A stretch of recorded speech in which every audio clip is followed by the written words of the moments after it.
যে 48 ঘন্টার মধ্যে যদি অটো চলাচল স্বাভাবিক না হয় তাহলে আমরা বৃহত্তর আন্দোলনের পথে অগ্রসর হব।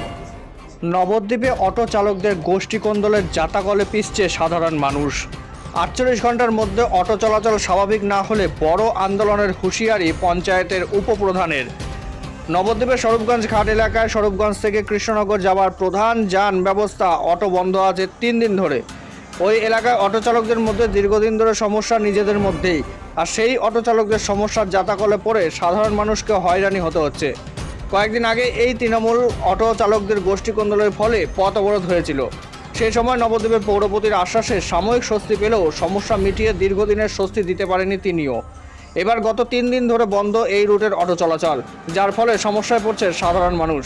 আজ নবদ্বীপ ঘাট অটো স্ট্যান্ডে একটি পথসভার মাধ্যমে স্বরূপগঞ্জ পঞ্চায়েতের উপপ্রধান কানাই দাস হুঁশিয়ারি দেন 48 ঘন্টার মধ্যে যদি এই রুটে অটো চলাচল স্বাভাবিক না হয় তবে ব্যবস্থা নেওয়া হবে অটো চালকদের বিরুদ্ধে।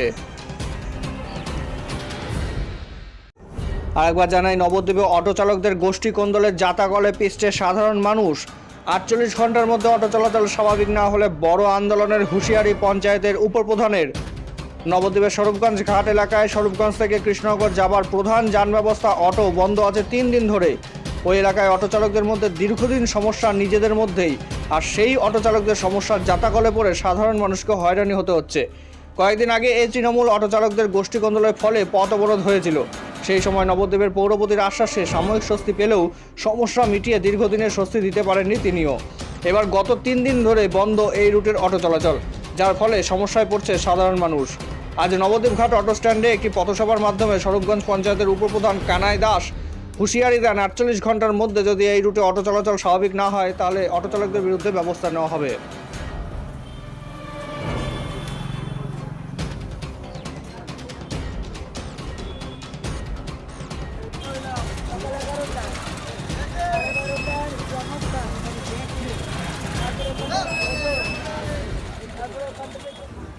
আপনারা জানেন যে প্রায় 3 দিন ধরে এখানে অটো ইউনিয়ন, শাসক দলের যে অটো ইউনিয়ন, তাদের গোষ্ঠী কোন্দলের জেরে 3 দিন ধরে অটো বন্ধ রয়েছে এবং মানুষ হয়রানি হচ্ছে।